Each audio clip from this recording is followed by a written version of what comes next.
Bonjour à tous. Donc là, nous allons voir ce que contient notre hébergeur. Donc là, je suis sur le tableau de bord de mon hébergeur qui est HostGator. Et donc, vous avez ici plusieurs, même pas mal de choses que vous trouvez donc sur votre tableau de bord. Donc, sur le tableau de bord, vous trouvez bien sûr, on vous dit souhaite la bienvenue. Ensuite, vous avez votre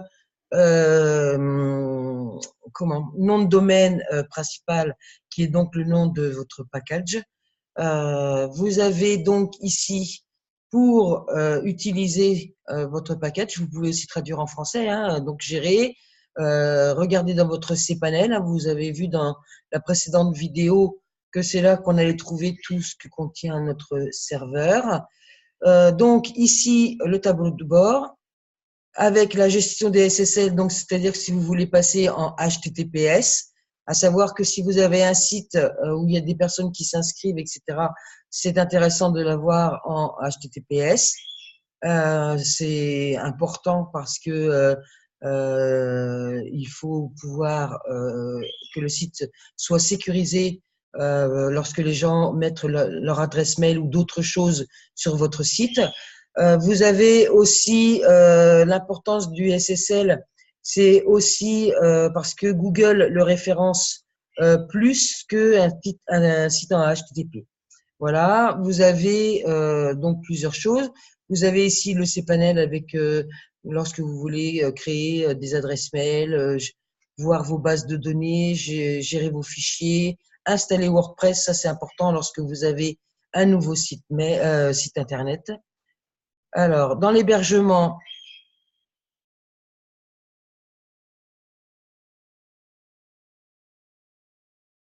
on va trouver donc mon package et si vous quand est-ce qu'il il arrête il finit et puis le statut qui est actif.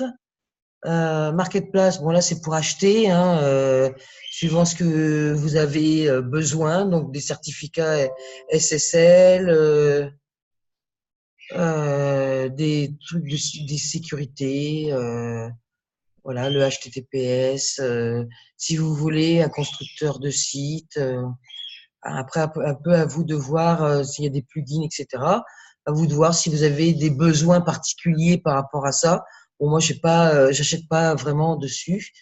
Ici, vous allez avoir donc tous vos noms de domaine.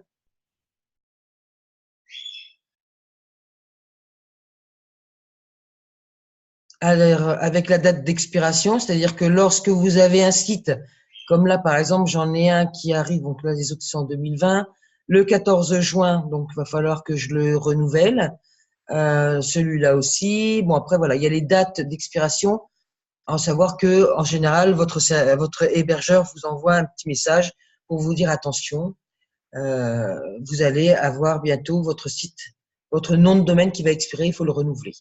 Voilà. Ici, vous avez donc pour enregistrer un nouveau nom de domaine. Si vous voulez transférer un domaine sur un autre hébergeur, voilà.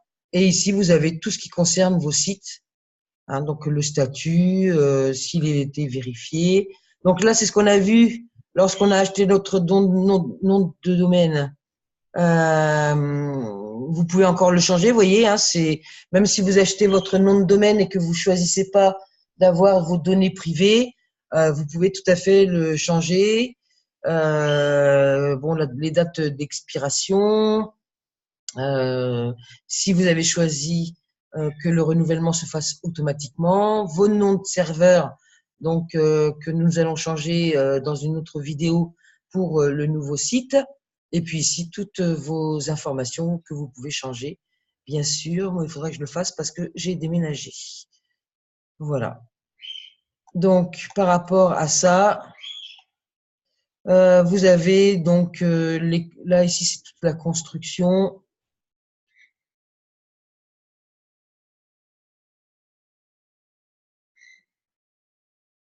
Voilà. Les factures. Ensuite, j'ai fait effectuer un paiement.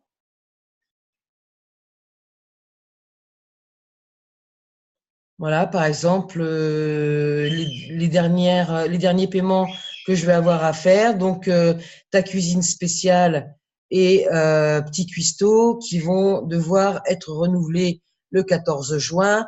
Mon animal sauvage qui va être renouvelé le 29 juin. Et ici, bon, là, c'est en 2021, donc j'ai le temps. Voilà, vous avez ensuite vos cartes de crédit, PayPal. Si vous avez des crédits, c'est-à-dire que Osgator ou un autre serveur vous accorde un bon de remise, hein, par exemple, vous avez trop payé sur quelque chose, ou il vous rembourse quelque chose, vous pouvez ensuite utiliser donc ce crédit pour payer. Voilà. Donc, à peu près simple, hein, il n'y a pas de grosses surprises. Bon, après, il faut apprendre à bien gérer votre tableau de bord. Au début, on cherche un petit peu, mais après, on arrive à s'en servir quand même. Bon, ça, c'est les liens rapides qui vous emmènent sur des choses directes, hein. Vous pouvez contacter le support, donc faire un ticket. Moi, j'en fais de temps en temps, hein, quand je suis un petit peu voilà, quand je cherchais tout ce qu'il y avait à chercher et puis que finalement je n'ai pas trouvé ce que je voulais. Donc là, vous avez pour aller sur votre cPanel, comme on a vu dans la précédente vidéo,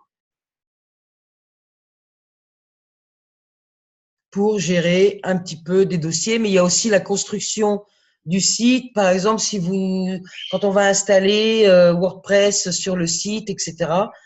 Ça, c'est pareil, c'est utile d'aller dans le cPanel parce que c'est là que ça se passe. Voilà. Et donc, vous avez ici, nous, on va plutôt être concerné par additionner, donc add-on domaine, hein, donc additionner un nom de domaine sur le serveur et installer WordPress. Après, ici, vous avez les DNS, etc. Bon, tout ça, c'est des choses qu'on n'a pas trop à se servir. Hein, bon, il y a pas mal de choses. Bon, si le compte de messagerie, ça, vous pouvez vous en servir pour créer une adresse mail au nom de votre site. On pourra faire un petit tuto par rapport à ça. Il y a plein de choses, mais bon, après, voilà. C'est pas des choses que j'utilise particulièrement. Voilà, ça va plutôt se concentrer sur add-on et installer WordPress sur votre site. Voilà. Sinon, c'est vrai qu'il y a beaucoup de choses. Voilà pour cette vidéo. Ça a été plutôt court. Il n'y a pas grand-chose à dire. De toute façon, lorsque vous avez votre hébergeur, vous allez certainement regarder un petit peu comment ça fonctionne pour vous, suivant l'hébergeur que vous avez choisi. Voilà, je vous souhaite une bonne fin de journée et puis à bientôt pour une autre vidéo.